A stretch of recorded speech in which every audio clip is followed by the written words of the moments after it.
Baik, Assalamualaikum warahmatullahi wabarakatuh. Perkenalkan, saya Vanizia Duarimba dengan NIM 2504695 dari Prodi Pendidikan Sejarah. Nah, pada kesempatan kali ini saya akan menjelaskan materi kedua, tugas dasar-dasar ilmu pendidikan tentang materi konsep hakikat manusia menurut Al-Quran. Nah, di video ini saya akan bahas konsep hakikat manusia menurut Al-Quran dan menurut para pakar, serta bagaimana kita bisa memahaminya dalam kehidupan sehari-hari. Nah, pertama, menurut Al-Quran, manusia adalah makhluk yang diciptakan dalam bentuk sebaik-baiknya. Manusia memiliki kedudukan istimewa seperti diberi akal, hati, dan kebebasan memilih. Dalam Al-Quran, manusia disebut sebagai khalifah di bumi, yang berarti memiliki tanggung jawab yang besar untuk menjaga dan mengelola kehidupan yang ada di muka bumi ini dengan adil dan bijaksana. Selain itu, tujuan manusia adalah untuk beribadah kepada Allah, namun ibadah di sini bukan hanya soal ritual saja, seperti salat atau puasa, tetapi juga mencakup semua aktivitas yang dilakukan dengan niat baik dan sesuai dengan nilai-nilai kebaikan.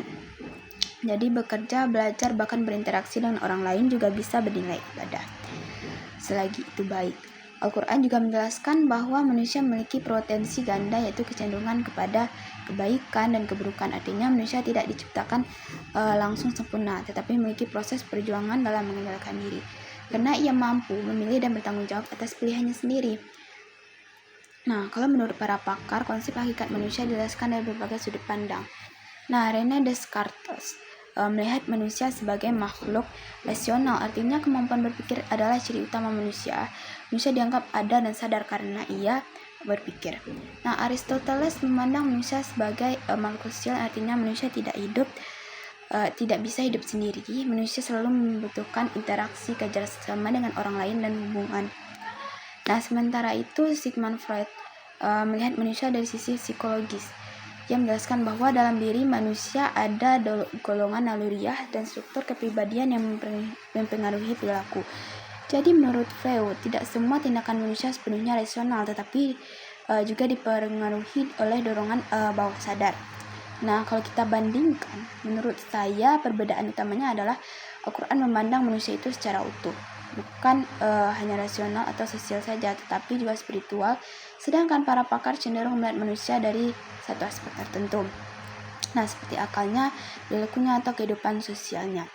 Namun, sebenarnya pandangan-pandangan ini bisa saling melengkapi. Dari filsafat, kita belajar berpikir kritis. Dari psikologi, kita memahami perilaku manusia.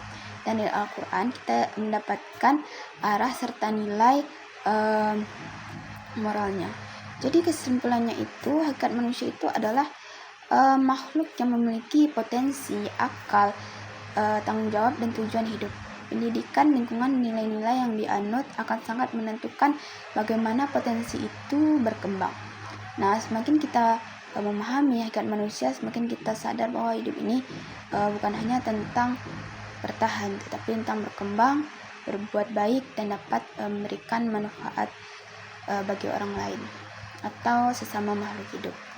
Nah, sekian penjelasan materi dari saya terkait materi yang kedua tentang konsep penciptaan manusia menurut Al-Quran dan pakar.